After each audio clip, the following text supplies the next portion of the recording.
पहिली सांगतो तुम्हाला, पहिले एक तर तुम्ही राऊंडमध्ये करू शकता किंवा सरळ करू शकता. कसं आहे, जायचं फास्टमध्ये यायचं स्लोमध्ये, जायचं फास्टमध्ये यायचं स्लोमध्ये, कंटिन्युटी थांबायचं नाही. हे पण काल जसं आपण केलं ना स्लो रनिंग, तसंच सेम टू सेम त्याचं एक ॲडव्हान्स व्हर्जन आहे. तर कोणती पण गोष्ट करायची असली तर त्याला सगळ्यात मेन गोष्ट म्हणजे डिसिप्लिन लागतो. डिसिप्लिन असला तरच कोणती पण गोष्ट होऊ शकते. नाही तर काय, आपण करायचं म्हणून केलं कोणती पण गोष्ट तर होणार नाही ती.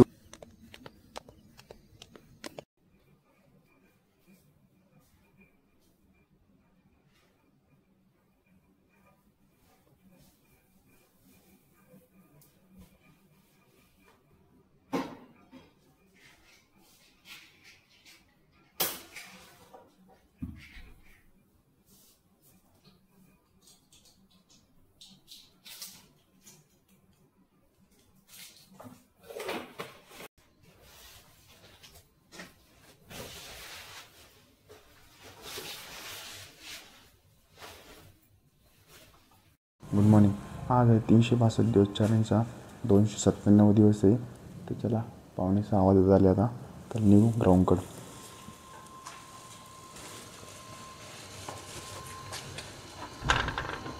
ग्राउंडवर आलो आपण आता, पण कालपेक्षा आज लईच अंधार आहे. कसं काय माहीत, कारण की इथून पुढं आता अंधारच पडन आता. पण काय आहे, वातावरण चेंज होऊ राहिलं, कधी पाऊस पडू राहिला, कधी काय पडू राहिला. पण जेव्हापासून ते मेन गेट बसवलं ना तेव्हापासून लय लोकांचं यायचं बंदच झालं. डायरेक्ट इकडं कोणी येतच नाही. पहिले कसं कोणी ना कोणी येतच राहत होतं, आता तर बंद झालं सगळं. पण आज अंधार लय पडला. तर कोणती पण गोष्ट करायची असली तर त्याला सगळ्यात मेन गोष्ट म्हणजे डिसिप्लिन लागतो. डिसिप्लिन असला तरच कोणती पण गोष्ट होऊ शकते. नाही तर काय, आपण करायचं म्हणून केलं कोणती पण गोष्ट तर होणार नाही ती गोष्ट. तर हे लक्षात ठेवा. कारण की जे फिजिकल किंवा फिटनेस किंवा तुम्ही काही पण अभ्यास करता किंवा काय करता, एक ते टार्गेट पाहिजेत आणि तुमचं डिसिप्लिन पाहिजेत. डिसिप्लिनवर सगळं कायम आहे.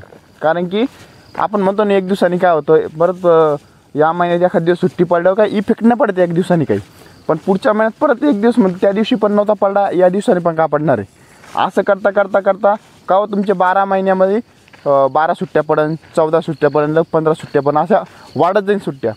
तर हे मेन असतं. त्याच्यामुळे डिसिप्लिन काऊन असतं, मूड असू नसू, काही प्रॉब्लेम असू नसू, आपला टास्क जेवढा आहे तेवढा कंप्लीट करणं तरच ते डिसिप्लिननं हे राहतो, आपलं काम सक्सेस होतं आणि ओके होतं.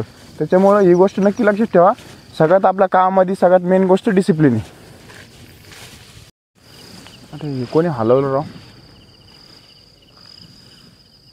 हलवून टाकलं काय बकेट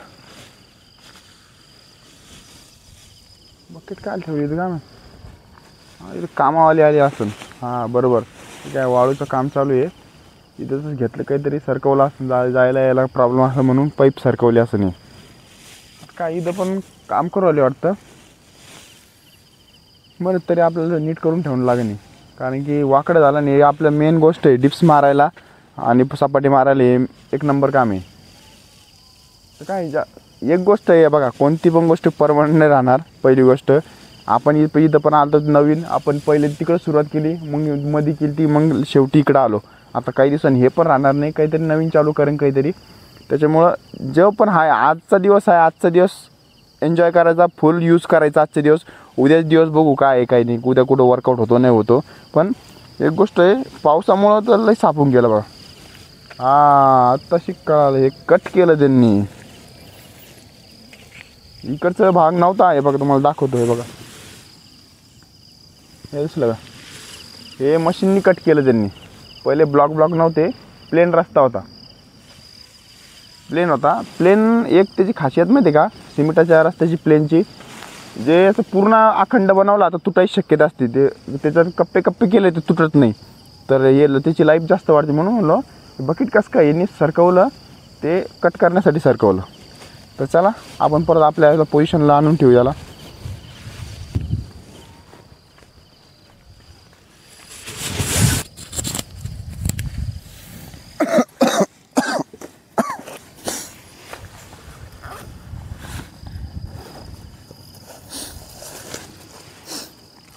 चला कालपासून कंपनी चालू झाली आपली आता. काल गेलो पहिला दिवस, काल कोणी आलंच नव्हतं एवढं.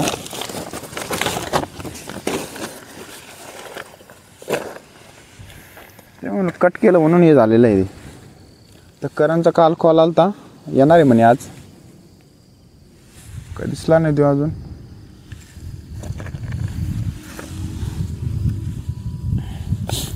आता पोलीस भरती येणार आहे. GR निघला, स्टेटस बघितलं 2-4 जणांचे. आता पब्लिक लय वाढते बघा. पोलीस भरती म्हणलं ना लय जण येते डायरेक्ट आता ग्राउंडमा. एक दिवसांनी काही फरक पडत नाही.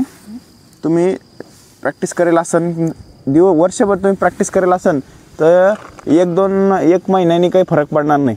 आणि जर तुम्ही प्रॅक्टिस करेल नसन आणि 1 महिन्यात प्रॅक्टिस केली तरी काही फरक पडणार नाही. त्याच्यामुळं कंटिन्युटी, कन्सिस्टन्सी सगळ्यात मेन गोष्ट असते. डेली करणं लागतं 12 महिने. असं नाही की हिवाळा लागला मग व्यायाम करा, हिवाळा लागा पोलीस भरती आली प्रॅक्टिस करा, तसं नाही. वर्षभर करणं लागतं तेव्हा रिझल्ट भेटतो आपल्याला. ही मेन गोष्ट आहे.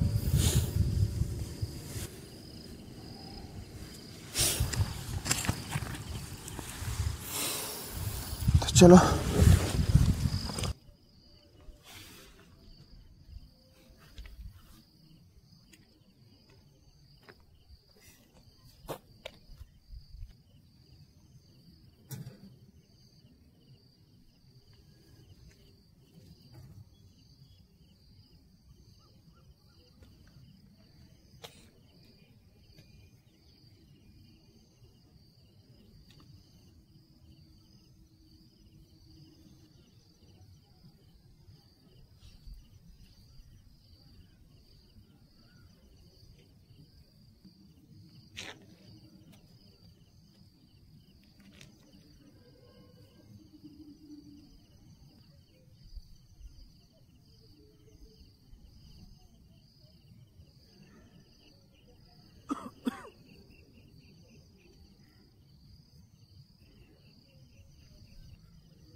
वॉर्मअप झालाच कंप्लीट आपला. आता तर आपण वॉर्मअप तर डेली करतो. तर आता काय करायचं आहे, नॉर्मल जॉगिंग आहे आपली. नॉर्मल जॉगिंग करू आणि आजचा वर्कआउट काय आहे ते बघणार आहे आपण. आजचा वर्कआउट आहे आपला स्लो फास्ट. स्लो फास्ट म्हणजे काय, स्लो फास्ट असा वर्कआउट आहे ज्याने काय होतं आपला रनिंगमध्ये स्टॅमिना वाढतो. स्टॅमिना इम्प्रूव्ह होण्यासाठी सगळ्यात बेस्ट एक्सरसाइज स्लो फास्ट. पण तो कसा करायचा ते पहिली सांगतो तुम्हाला. पहिले एक तर तुम्ही राऊंडमध्ये करू शकता किंवा सरळ करू शकता. कसं आहे, जायचं फास्टमध्ये यायचं स्लोमध्ये, जायचं फास्टमध्ये यायचं स्लोमध्ये. कंटिन्युटी थांबायचं नाही. हे पण काल जसं आपण केलं होतं ना स्लो रनिंग, तसंच सेम टू सेम त्याचं एक ॲडव्हान्स व्हर्जन आहे. तर ते काय करायचं, ह्याच्यात फक्त कंटिन्यू एक स्पीड होती आपली स्लो नॉर्मलमध्ये. ह्याच्यामध्ये कसं आहे, स्पीड फास्ट करायची. फास्ट म्हणजे फक्त स्टेप टाकायच्या आणि स्लोमध्ये फक्त बॉडी कवर करायची, परत कूलडाऊन करायची, परत स्टेप टाकायच्या, परत बॉडी असं अल्टरनेट करत राहायचं. ह्यानी काय होतं आपला स्टॅमिना वाढतो रनिंगमध्ये. त्याच्यानंतर दुसरी गोष्ट आपली स्पार्क पॉवर वाढती. स्पार्कपणा असतो ना तो एक वाढतो. त्याच्यानंतर आपली ब्रिदिंग सिस्टम असते रनिंगमध्ये. श्वास घेण्याची गती, हृदय, त्याचं काम एकदम, फुफ्फुस त्याचं काम एकदम ओके होतं. कारण की ते हार्ट कमी म्हणजे एकदम जास्त ताकद लावायची कमी लावायची, जास्त लावायची कमी लावायची. ह्याच्यामध्ये कसं आपलं हार्ट ओके होतं. त्याच्यामध्ये अजून एक फायदा म्हणजे रनिंगमध्ये स्पीड येते आपली. तर हे फंडा आहे. तर अजून हार्ट कंट्रोल राहतं आपलं. हार्ट अटॅक याची शक्यता असते किंवा हार्ट कमजोर असतं कोणाचं. याने काय होतं हार्टवर प्रेशर पडू सवय होऊन जाते प्रेशरची. त्याच्यामुळं नंतर काही वाटत नाही आपल्याला एक्स्ट्रा प्रेशर पडल्यावर. आणि अजून एक गोष्ट आहे, कमीत कमी आपला कालचा वर्कआउट होता 45 मिनटं आपला कालचा वर्कआउट. तर हा वर्कआउट कसा आहे, कमीत कमी 20 मिनटापासून चालू करा तर 45 मिनटापर्यंत आपण हा स्लो फास्ट वर्कआउट कसा करू शकतो आपण. तर हा वर्कआउट याने फायदे होते सगळे, कारण की जे रनर लोक आहे जे 1600 मीटर किंवा जे असतं ना रेपिटेशन, हा दुसरा आहे. रेपिटेशन एक असतो, यो तिसरा असतो. तुम्हाला नेक्स्ट व्हिडिओमध्ये सांगेन मी तुम्हाला. म्हणजे याची ही दुसरी स्टेप चालू आहे आपली आता, फक्त तिसरी स्टेप अजून एक आहे, ती तुम्हाला नेक्स्ट व्हिडिओमध्ये बोलू. तर चला, हे एवढे बेनिफिट असते स्लो फास्टचे. त्याच्यामुळं ज्याला स्टॅमिना वाढवायचा त्याने स्लो फास्ट वर्कआउट करायचा. तर चला, पहिले नॉर्मल जॉगिंग करू, बॉडी गरम करू, मग आजच्या वर्कआउटला सुरुवात करू.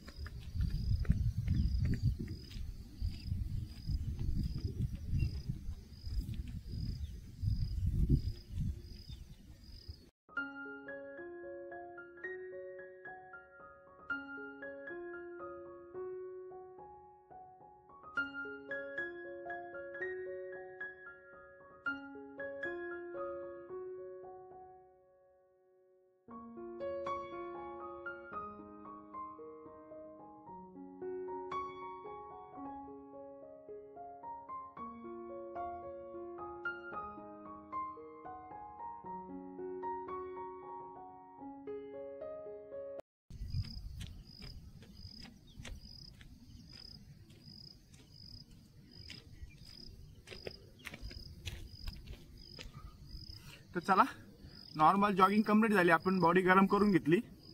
चला आता आजचा वर्कआउट काय ते बघू.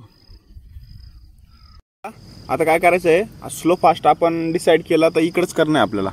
या ठिकाणी बघा, ज्या ठिकाणी आपण नॉर्मल जॉगिंग केली त्या ठिकाणी, कारण की इकडं माती साचलेली आहे आणि मध्ये अडथळे पण आहे. इथं कसं प्लेन रस्ता आहे, तर इथं हे असं आहे 60 मीटरचा, 50-60 मीटरचा, 60 मीटरचा तर आहे सहसा, पण एवढं तर आपलं काम धकतं. ह्याच्यामध्ये कसं आहे, स्टार्टिंग फास्ट जायचं, स्लो यायचं, फास्ट जायचं, स्लो यायचं, फास्ट जायचं, स्लो यायचं. याने काय स्टॅमिना वाढतो आपला, ब्रिदिंग पॉवर वाढते. तर आजचा वर्कआउट आहे स्लो फास्ट. तर चला आपण करू. कमीत कमी हा वर्कआउट 20 मिनटं, जास्तीत जास्त 45 मिनटं एवढा पाहिजेत. सहसा सरळ जाण्यापेक्षा राऊंडमध्ये मजा येतो. आपण मागच्या वेळेस मारला होता, डे आपला 25 का 30वा होता काहीतरी, तेव्हा आपण भजननगरला मारला होता स्लो फास्ट. तर चला, आपल्याला आता ग्राउंड नाही येतं, इथंच मारू आपण. तर चला, पण एवढं आहे, सिमेंटवर मारताना थोडंसं पायावर लक्ष द्या, स्टेपिंग टाका, ताकद लावू नका, पाय आदळू नका, फक्त स्टेप टाका आणि वर्कआउट चालू करा. तर चला.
तर आपण केला स्लो फास्ट वर्कआउट 20 मिनटं, कमीत कमी 20 ते 25 मिनटं केला. तर ह्या वर्कआउटमध्ये कसं जायच्या टायमाला स्टेप टाकायच्या, स्पीड नाही वाढायची. तर आपण लय पॉनला काढतो, ताकद लावायची. ताकद लावल्यावर थकून जातो माणूस. कोणत्याही वर्कआउटमध्ये ताकद लावायचीच नाही, फक्त स्टेपिंग टाकायच्या. आपण जायच्या टायमाला स्टेपिंग टाकल्या, यायच्या टायमाला बॉडी कूल करायची.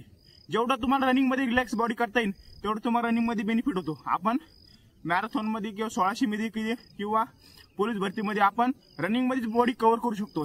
हा वर्कआउट हेच फंड आहे, कारण की स्टॅमिना रनिंगमध्ये आपल्याला कव्हर करता येतो, दम खाता येतो रनिंगमध्येच. तर जायच्या फास्ट गेलो, याच्या स्लो आलो, fast slow fast slow fast continue चालूच ठेवायचं. इथं तर सिमेंट रोड आहे त्यामुळे जास्त मारले नाही. साधा असलं ना अजून आपण 10-15 मिनिटं अजून एक्स्ट्रा मारले असते. तर चला, याने स्टॅमिना इम्प्रूव्ह होतो. तुमच्या वर्कआउटमध्ये हा वर्कआउट ॲड करा. हप्त्यातून एकदा स्टॅमिना नक्की वाढेल आणि तुमचा रनिंग परफॉर्मन्स ओके होईल. तर चला, नेक्स्ट वर्कआउट काय आता काय करू, थोडंसं कूल डाऊन करू आणि नेक्स्ट वर्कआउट काय ते बघू. आता स्लो फास्ट वर्कआउट आपला कंप्लीट झाला, त्याचे बेनिफिट काय ते पण बघितले आपण. तर चला आता काय करू, आता स्किपिंग मारू आपण. कारण की दुसरा वर्कआउट हाच वर्कआउट लॉंग असतो आपला मोठा, त्याच्यानंतर काही नसतो. पण आता आपला शॉर्ट वर्कआउट झाला, कारण की इथं ग्राउंडच अवेलेबल नाही, त्याच्यामुळं अर्धा वर्कआउट आपला थांबून राहिला डायरेक्ट मध्ये. तर चला आता काय करू, त्याचं अर्ध भरून काढण्यासाठी आता काय करू, स्किपिंग मारू. कारण की झाले काल आपण स्किपिंग मारली नव्हती, तर आज स्किपिंग मारू. चला, स्किपिंग आणले का नाही काय माहिती. हां, आणली बरं झालं, लक्षातच नव्हतं आणली की नाही आणली. तर चला, यात आता तिकडं पाऊस पडल्यामुळं आता चिखलच असेल तिकडं, तरी एकदा बघून येऊ का. पण चिखलच आहे, तर कारण की आज सकाळीच पाऊस पडला, त्यामुळे काय ऑप्शन नसेल तिथं. कारण की इथंच मारू आपण. चला, स्किपिंग हळूहळू मारू, पण इथंच मारू.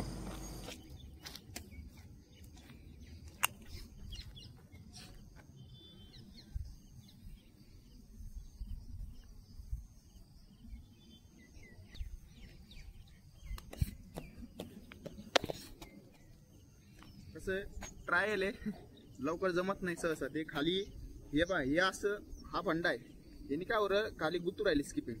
हे बारीक बारीक निघले ना दोरीचे,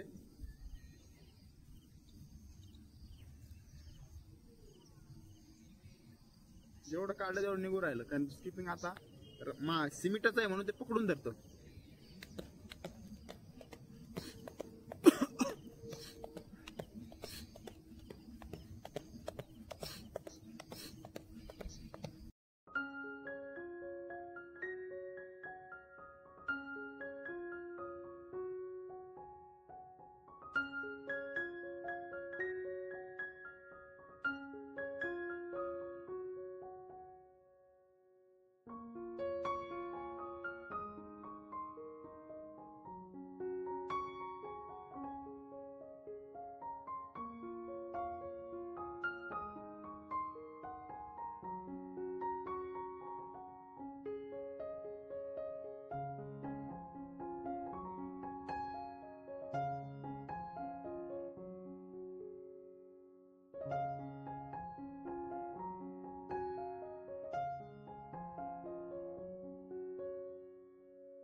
आपण मारले 1000 सेट स्किपिंगचे, 10 100चे 10 सेट मारले तर स्किपिंग आपले झाले 1000.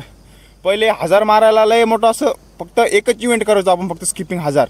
तर आता पार्ट टाइम इव्हेंट करतो 1000 एकदम नॉर्मल मारल्या काय वाटलं सुद्धा नाही, कारण हाच असतो स्टॅमिना इम्प्रूव्ह करायचा. पहिले आपण 50 पण सुरुवात केलं तर आता 1000 मारलं तरी काही वाटत नाही. आपण तर एका दमात 1000 मारले होते, तर तेच काय नाही. पण ह्याच्यावरून कळतं आपल्याला स्टॅमिना वाढवायला. स्किपिंग एक असं आहे, वर्कआउट सोडून एक्स्ट्रा एक पॉवर येते ना, एक्स्ट्रा एक बूस्ट पॉवर बँक असतो, तसं एक स्किपिंग असतं. स्किपिंग तुम्ही वर्कआउट नंतर मारत राहिले ना 1000 500 1000 डेली, तर कमीत कमी 300 ते 500 पर्यंत दरम्यान मारा, की त्यांनी काय एक्स्ट्रा एनर्जी स्टॅमिना वाढतो आपला. तर चला आता स्किपिंग झाली आपली 1000 कंप्लीट. तर आता काय करू, सपाटे मारू आपण रेग्युलरमधले. तर चला, आज कचरा झाला बघा, इथं साफ करणं लागणार थोडंसं.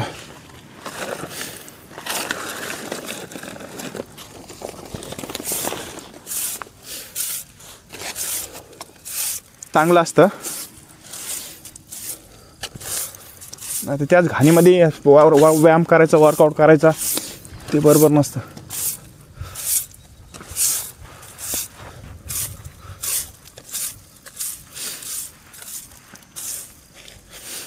स्किपिंग. तर चला आता इथं काय सपाटे मारू आता आपण.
तर सपाट्याचे आपण 5 ते 6 सेट कंप्लीट झाले 12-12चे. हे आता वर्कआउट रेग्युलरच झाला आपला. पण एवढं आहे, जो आपण सपाटे मारू आपण तर आपण अप्पर बॉडी आपली स्ट्रॉंग झाली. पहिले काय होतं, आपण लोअर बॉडीवरच काम करायचो, अप्पर बॉडी ताणच नव्हता. आता ओलर बॉडी फिट होऊ राहिली आपली, अप्पर बॉडी पण आणि लोअर बॉडी पण. दोन्ही बॉडी ओके असली ना तर परफॉर्मन्स ओके येतो रनिंग मध्ये आणि आपली बॉडी पण फिट राहते. तर चला आजचा वर्कआउट झाला कंप्लीट. आता काय करू, फुल बॉडी स्ट्रेचिंग करू. चला आता फुल बॉडी स्ट्रेचिंग करू. स्ट्रेचिंग करायला पण साफ केलं तर पहिलेच.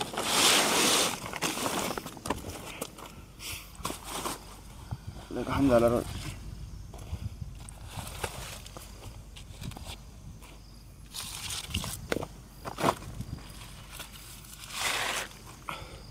तर चला काय करायचं, तुम्हाला एक स्ट्रेचिंगचा फंडा सांगतो. वॉर्मअप आणि स्ट्रेचिंग तुम्ही कंपल्सरी करा.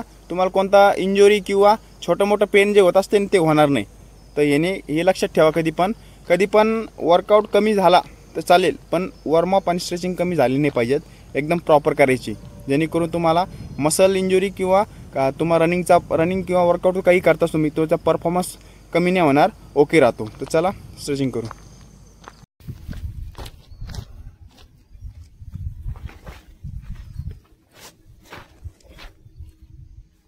वातावरण पावसाचं वाटायले, बघा पूर्ण गार वारा आले, पाऊस पडायची शक्यता आहे. आपल्याला वर्कआउट करून लवकर निघायचा प्रयत्न करावा आपण.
कसं काय मिळालं?